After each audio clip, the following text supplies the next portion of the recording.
La Deporteca Nocturna, con Natalia Freire.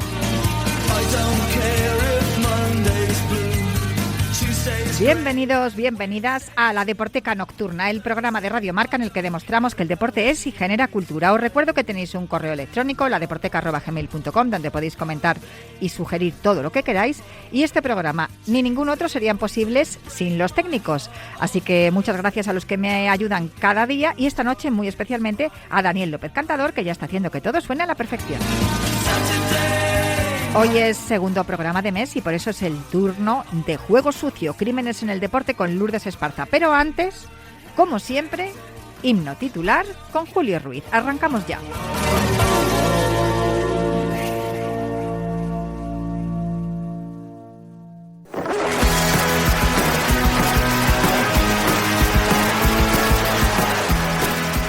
Himno titular con Julio Ruiz. No me gusta que me guste el fútbol, pero ¿qué le voy a hacer? Venga Lopetegui, sonríe, Florentino paga bien, dando pena contra Holanda, casi rompo la pared, y mi colega con la mano me pide calma como Cristiano. Yo también os pido calma como Cristiano, porque tengo aquí a Julio Ruiz que nos trae otra pieza maravillosa, otro regalo, otra joya para la Deporteca aquí en himno titular. Muy buenas, Julio. Hola, estás? ¿qué tal? Hoy cogemos la raqueta de tenis. Me parece bien porque ya estamos ahí, ya a finales de mes tenemos el Mutua Madrid Open, tenemos ya Roland Garros ahí en mayo, tenemos todos los torneos importantes de tenis y yo creo que podemos ya ir dándoles opciones a nuestros oyentes para que escuchen música relacionada con el tenis. A ver, la primera viñeta está clara porque es tenis y el tema se llama I'm Calling.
La antigua Deporteca, cuando era una sección en la que recomendábamos una canción, un libro y una película, siempre que llegaba la época esta de Roland Garros, Wimbledon, Open USA y tal, siempre tiraba de este grupo tenis con 2 Ns, ¿no? Sí. Pero tú, ¿por qué has elegido? Bueno, imagino que habrás elegido esta canción, pero la has elegido por el nombre del grupo, ¿no? Claro, por supuesto. Además, recuerda que hubo hace unas semanas, cuando presentábamos a la banda alemana de Hamburgo, Roller Derby, comentábamos el detalle de que ellos habían puesto el nombre de un deporte porque le gustaban otros nombres de bandas como American Football, que ya han sonado en esta sección, sí, o como tenis. Podríamos haber dicho como tenis, que van a sonar en unas semanas. Bueno, pues es una banda de Denver formada por la pareja Alaina y Patrick, que se formó en 2010. Ya llevan 6 álbumes y al sacar el último, Face Down in the Garden, dijeron que en abril del año pasado que lo dejaban, que se tomaban un tiempo de pausa. Este I'm Calling fue uno de sus éxitos del disco de 2014. Y ahora tú dirás, ¿y por qué vamos a poner a Reiko y este Lost Myself? ¿Qué tiene que ver con el tenis? Pues, correcto, eso me estaba preguntando. Pues ahora te lo cuento.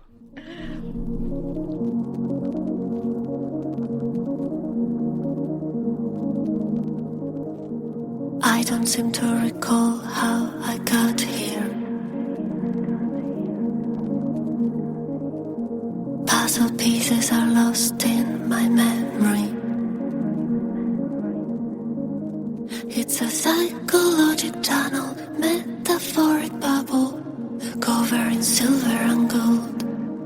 It's a psychological tunnel, metaphoric bubble, growing before it explodes. You're the reason I lose myself. You make me wanna confuse myself.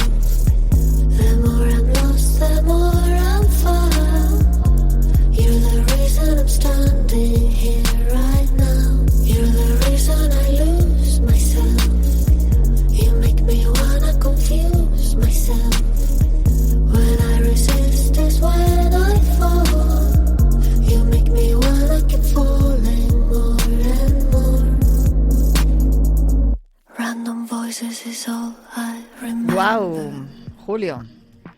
Pues este es un dúo creado en Londres en 2015. Soleil canta e Igor es productor. Este es un single de 2019 que se incluyó en su disco de debut, Lost Myself. Bueno, ¿y por qué hemos puesto este tema? Bueno, porque Soleil, que canta, es osteópata. Y Igor, que es el productor, se dedicó al tenis profesional. ¿Ah, sí? Hasta los 21 años. Alcaraz es el número 1 ahora, ¿no? Sí. Bueno, pues Igor en aquellos tiempos era el 711 en el ranking. Ole, pues oye, entrar en el ranking ya es, Pues ya sí. tiene un mérito, ¿eh? Lo que pasa es que creo que ya Y ella osteópata, o sea que cada vez que el muchacho tenía una molestia después de un partido de tenis, iba a ella y decía, espérate que te voy a crujir, crash, Efectivamente, te eso. coloco ahora mismo las vértebras en su sitio. Pues fíjate. Qué fantástico, me encanta. Pues fíjate que no lo tengo yo muy trabajado a este grupo, a Reiko, y me pasa muchas veces cuando traes cosas que también es verdad que descubro mucha música escuchando Todos los discos son grandes, tu podcast semanal. A esto les he entrevistado, ¿eh? Sí, por eso te lo digo. Y descubro mucha música, pero no les tengo muy trabajados yo a Reiko, y reconozco que gracias a esta sección estoy descubriendo mucha música que o bien estaba ahí dormida, que había olvidado, o bien que desconocía profundamente, entonces, o totalmente. Entonces, déjame que recomiende también que escuchen la playlist de Himno Titular que tenemos en la cuenta del Último Runner. En el Último Runner hay muchas playlists, una de ellas se llama Himno Titular con Julio Ruiz, y ahí están todas las canciones que has ido pinchando en todas estas temporadas, porque desde luego si alguien quiere sorprenderse y encontrar música distinta y además relacionada con los deportes, ahí está esa... ¿Cuántas canciones Pues no tenemos sé, ya? tiene que haber muchísimas, Claro. pero por alrededor de 300. A dos por himno titular. Sí, pues fíjate, con todas estas semanas, no sé si nos lo puede decir Luis, pero vamos, muchísimas.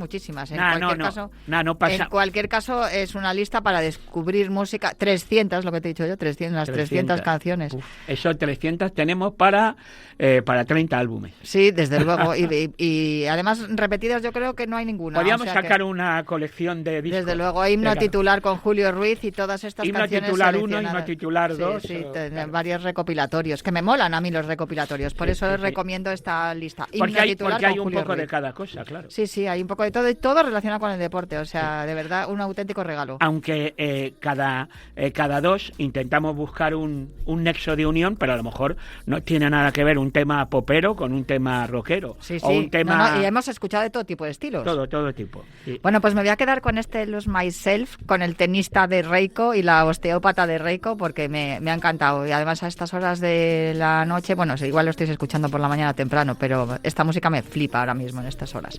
Muchísimas gracias, Julio. Adiós, hasta la semana que viene. Hasta la semana que viene. When I resist is when I fall. You make me wanna keep falling more and more.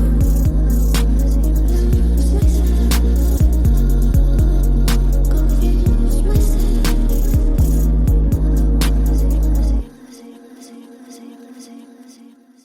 Duh.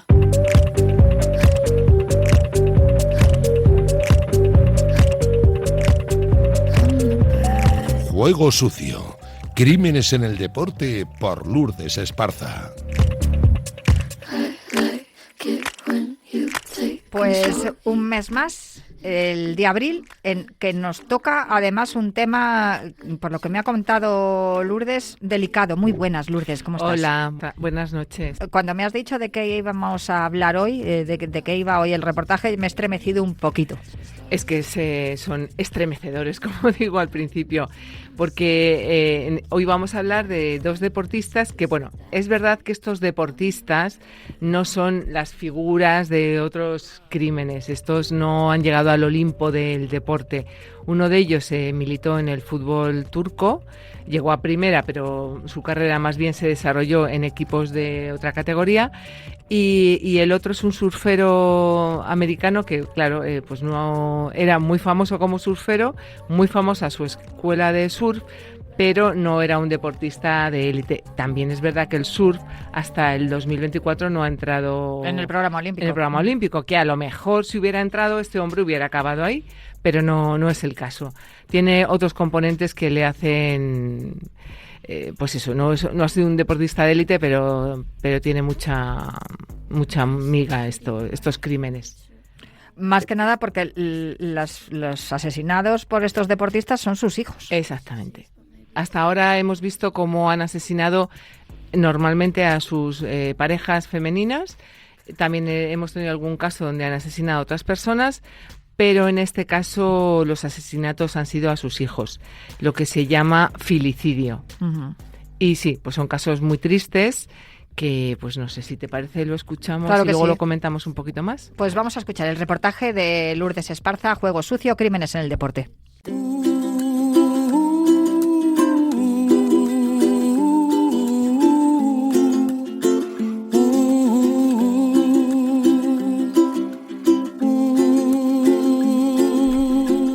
Las dos historias que os contamos hoy son profundamente perturbadoras, porque aunque ocurrieron en lugares muy distintos del mundo y en contextos completamente diferentes, comparten un elemento trágico que las unifica.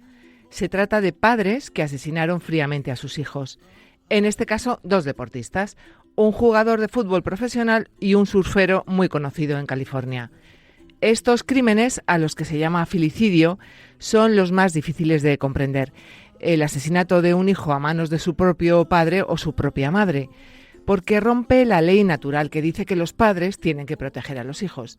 Hoy vamos a conocer dos casos. El primero ocurre en Turquía, en plena pandemia mundial, y el segundo un año después en Estados Unidos, en un entorno marcado por las teorías conspiratorias de Internet.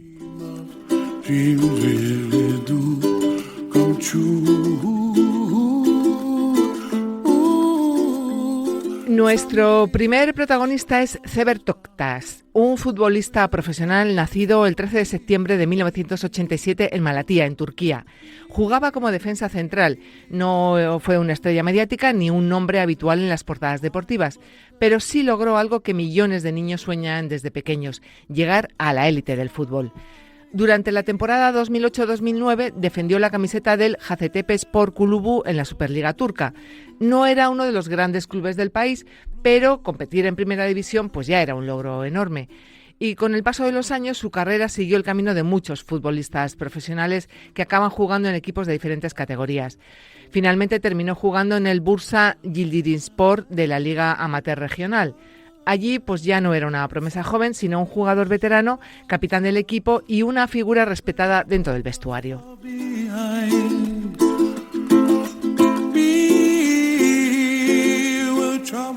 Y llegamos a la temporada 2019-2020. El equipo estaba haciendo un gran campeonato. Lideraban la clasificación con 52 puntos después de 22 jornadas, con 16 victorias, y Toktas había disputado 17 partidos y marcado 2 goles.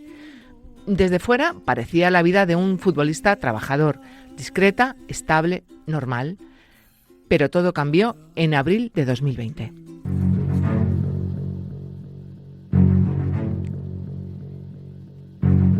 En aquel momento, el mundo entero estaba paralizado por la pandemia de COVID-19. Un Consejo de Ministros extraordinario para decretar el estado de alarma en todo nuestro país, en toda España, durante los próximos 15 días. Hospitales saturados, miedo, confinamiento y una gran incertidumbre global que afectaba a todos los aspectos de la vida. El 23 de abril de ese año, Toktas llevó a su hijo de 5 años, Kasin, al Hospital Infantil Dokçelik de Bursa. El niño tenía tos y fiebre alta, síntomas que en aquel momento despertaban inmediatamente la sospecha de coronavirus. Fue ingresado y padre e hijo permanecieron juntos en la habitación. Pero horas después el niño empeoró. Fue trasladado a la unidad de cuidados intensivos donde los médicos ya no pudieron hacer nada por él. Al día siguiente fue enterrado en el cementerio Hamiller. El informe inicial hablaba de insuficiencia respiratoria. En plena pandemia nadie sospechó nada. Pero 11 días más tarde ocurrió algo que nadie esperaba.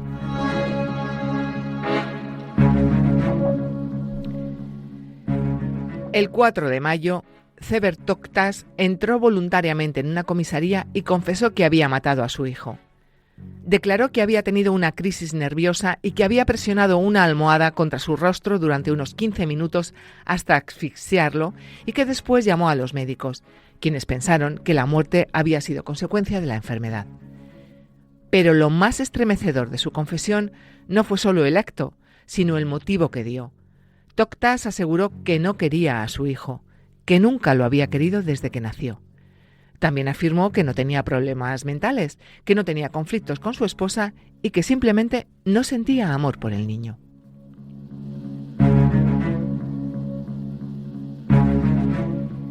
La autopsia realizada por el Instituto de Medicina Forense de Estambul confirmó que la causa de la muerte había sido la asfixia. Toktas fue juzgado por asesinato deliberado de un descendiente. La sentencia fue clara: cadena perpetua agravada, la mayor pena después de la abolición de la pena de muerte en Turquía, que impone condiciones de reclusión mucho más estrictas y limitadas posibilidades de libertad condicional. Más tarde intentó retractarse, alegando presión psicológica, pero el tribunal mantuvo la condena.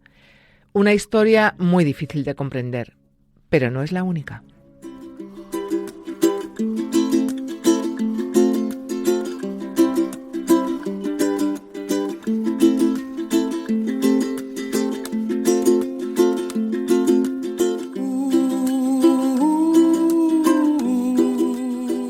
A miles de kilómetros de Turquía, en Santa Bárbara, California, la vida de Matthew Taylor Coleman parecía encarnar el sueño americano. Estamos en agosto de 2021.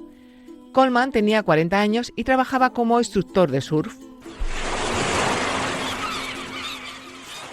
Había fundado su propia escuela, la Love Water Surf Academy, considerada una de las mejores de la costa oeste. Y quienes lo conocían lo describían como un hombre tranquilo, espiritual y profundamente religioso. Estaba casado con Abby Coleman, con quien había formado una familia junto a sus hijos Khalil, de 2 años, y Roxy Rain, de apenas 10 meses. Vivía en una casa valorada en $1,5 millones. También había vivido antes unos meses en España, en San Sebastián, donde daba clases de inglés en secundaria. En sus redes sociales, Matthew hablaba de sus hijos como regalos de Dios. Las fotografías familiares mostraban escenas normales, un padre orgulloso sosteniendo a sus hijos, disfrutando de la vida cerca del mar. Pero algo empezó a cambiar. De forma lenta y casi imperceptible, Matthew comenzó a obsesionarse con ideas cada vez más extrañas.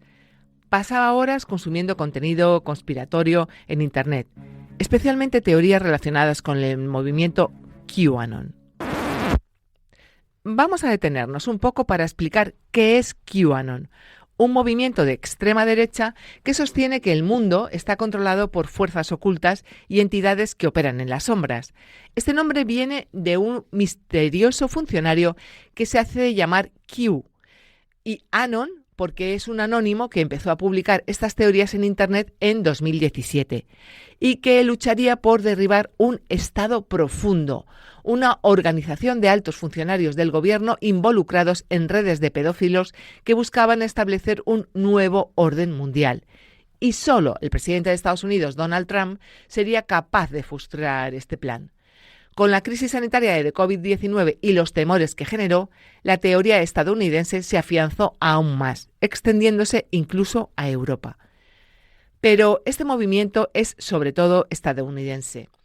Alcanzó su punto culminante el 6 de enero de 2021 con la invasión del Capitolio, promovida por QAnon para reivindicar la, según ellos, estafa electoral que le robó las elecciones a Donald Trump en 2020.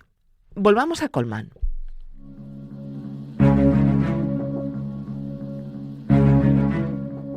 El 7 de agosto de 2021, la familia estaba preparando el equipaje para irse de vacaciones. Entonces, de forma repentina, Matthew subió a sus 2 hijos a su camioneta Mercedes-Benz y se marchó sin dar ninguna explicación. Su esposa, Abby, denunció su desaparición cuando dejó de responder a sus llamadas. Poco después, la policía descubrió, gracias a la aplicación Find My Phone de Apple, que Matthew había cruzado la frontera hacia México y se encontraba en Rosarito, al sur de Tijuana. Llegó al hotel City Express a las 5 de la tarde y las cámaras de seguridad mostraron que a las 12 de la noche había salido con los niños, pero a las 5 de la mañana volvió solo.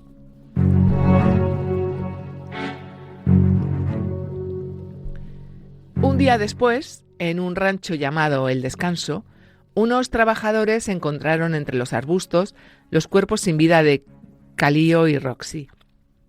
Habían sido asesinados con un arpón de pesca submarina. El niño había recibido 17 heridas y la bebé 12. Los detalles de cómo se supone que murieron son estremecedores, de un ensañamiento propio de un sádico enfermizo.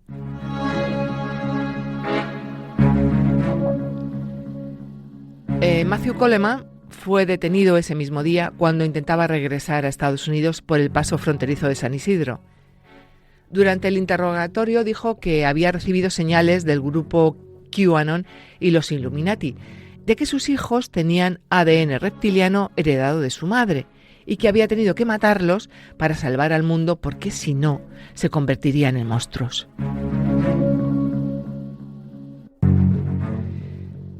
Pero en octubre de 2021, en la Corte de San Diego, se declaró no culpable del asesinato de 2 estadounidenses en tierra extranjera, a pesar de la confesión que había hecho una vez detenido. A día de hoy todavía no ha podido ser juzgado. En 2023, la juez del distrito lo declaró incompetente y ordenó que Coleman fuera internado para recibir tratamiento psiquiátrico. En 2024, los fiscales federales de San Diego iniciaron el proceso para buscar la medicación involuntaria de Matthew, con el objeto de restaurar su competencia mental y poder ser juzgado, aunque ya anunciaron que no van a pedir la pena de muerte para el acusado.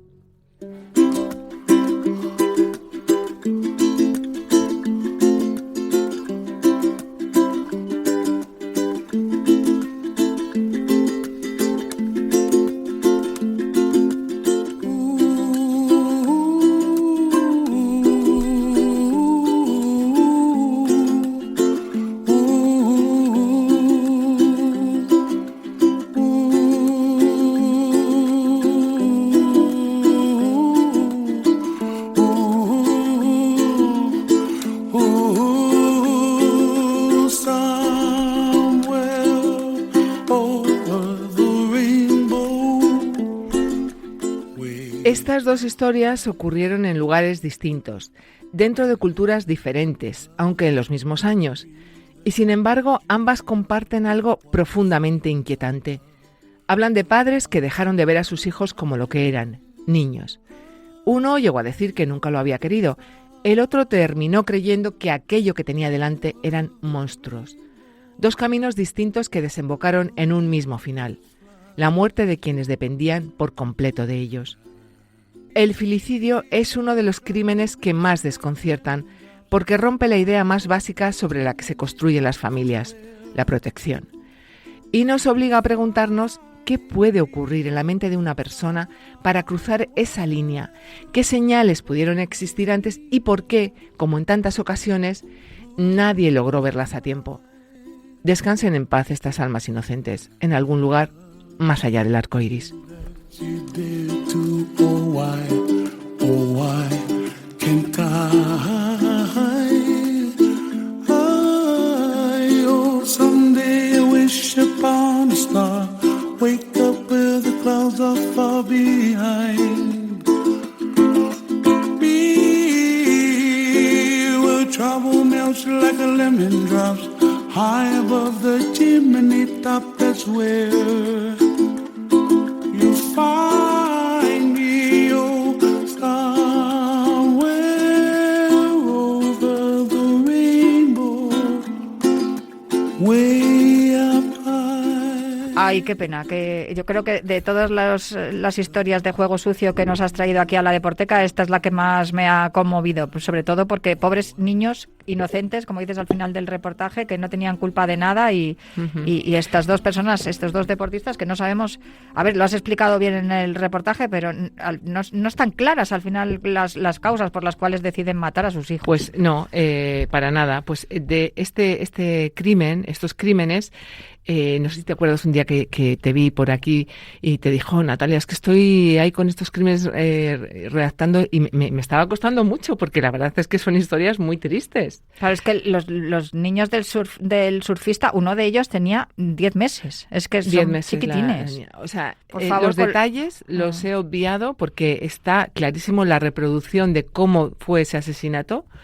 Yo lo he podido leer entero y es criminal, es increíble. O sea, tú sabes lo que es un arpón de pesca. O sea, sí. Disparar un arpón de pesca reiteradamente sobre esos cuerpecitos. O sea, Qué horror, es es una cosa, o sea, es espantoso. una persona, bueno, pues lo peor de este caso, del caso de Matthew Coleman, es que todavía no ha sido juzgado, porque como no quiere tomar las medicinas y en Estados Unidos no les pueden obligar, ahora están intentando los fiscales que el juez apruebe la medicación involuntaria para poder juzgarle, porque no está juzgado desde entonces. Ujú. Esto pasó en el 2021, estamos en el 2026. Entonces, bueno, pues las leyes no permiten que se le juzgue si no es competente para asistir al juicio, que es su caso. ¿Que lo está haciendo a propósito, que realmente no está tan mal? Pues no lo sabemos. Lo que sí es cierto es que todas estas teorías conspiratorias que en este año tuvieron mucho auge por el fraude, que Trump perdió las elecciones, vamos a ver, no fue ningún fraude, pero bueno, hay un grupo de personas que piensan que había sido un fraude electoral y asaltaron el Capitolio, en fin, todo esto que pudimos ver en directo todos en la televisión, que fue una cosa demencial. Y ahora que ha vuelto Trump al poder, bueno, pues aquí están. Esta gente, entiendo yo, que estarán tomando todavía más poder. El movimiento QAnon. Y bueno, pues ahí está, este crimen sin resolver, este hombre sin juzgar y la madre, pues la verdad, no sé qué será de ella, pero vamos, muy bien, Pues, no puede estar. no quiero ni pensarlo. Y por otro lado, lo del futbolista turco, sí que por un poco de manifiesto todas las situaciones que se generaron con el confinamiento y todo lo que pasó en el año del COVID y la salud mental, cómo se vio afectada, cómo se vio afectada hasta el punto de que un padre decide asfixiar a su hijo, que luego, bueno, él cuando da sus razones, esto es muy gracioso porque parece que siempre la primera versión que se da se supone que es la buena, ¿no? Uh-huh. Pero que luego enseguida la cambian, están bien asesorados entre comillas, por las personas que les defienden, uh-huh. Pero claro, las personas que les defienden pues tendrán que intentar salvar su vida o ponerles en libertad, pero desde luego es tremebundo las situaciones con las que nos encontramos después del COVID y durante el COVID. O sea, es verdad que lo del COVID generó mucha incertidumbre y estábamos todos que no sabíamos qué podía pasar. Al principio no le hacíamos mucho caso, luego empezaron a morir personas y luego al final ya murieron muchísimas personas. Pero es que esto era el principio del COVID. O sea, es que tampoco había pasado tanto tiempo. Pero a mí lo que me llama la atención de esta historia, Lourdes, es que él en principio le lleva al hospital como que es víctima del COVID, me tenéis que aislar porque claro, estoy conviviendo con él, y después los remordimientos o qué sé yo le llevan a decir es que le has asfixiado. Sí. O sea, en los dos casos ha sido una confesión voluntaria, tanto en el caso del futbolista turco, confesó él solo, volvió a los pocos días y dijo, pues es que en realidad lo he asesinado yo, exhumaron el cadáver, le hicieron... si no, este crimen hubiese pasado desapercibido. Totalmente, si no es porque él confiesa, pero luego se retractó y claro, los jueces pues ya no le hicieron caso y ya está. En Turquía había pena de muerte, la quitaron y esta pena suya es la mayor que existe. Ahora, por ejemplo, ahora no puede tener libertad condicional, o sea, tienen que pasar, no la va a tener, o sea, durante todo el tiempo que esté encarcelado, que es permanente, pues no va a tener ningún tipo de beneficio. Y en el otro caso también, en primera instancia, confesó, porque a él le parecía, dentro de su paranoia mental, le parecía que había hecho un bien en la humanidad asesinando a los dos niños que iban a acabar siendo monstruos, y luego también, claro, pues se retractó, efectivamente, entiendo que porque están asesorados y los abogados, pues tal. Pero bueno, estos dos casos son muy tristes, tocan un poco de refilón el mundo del deporte, no como hemos estado comentando otros casos, pero bueno, había que traerlos aquí porque son casos de deportistas que han asesinado. Sí, porque son homicidios tremendos y sobre todo porque uno espera que alguien que practica deporte y que es deportista pues tenga unos valores diferentes a estos, y bueno, esa es una de las razones por las cuales está aquí esta sección, uh-huh. Para demostrar que los deportistas también son humanos y también fallan, y para intentar que no ocurra más, sobre todo denunciarlo para que no ocurra más. Pues Lourdes Esparza, muchísimas gracias. Hasta el mes que viene, hasta la próxima sección. Yo me marcho también, pero prometo volver la próxima semana con más literatura, cine y música aquí en La Deporteca.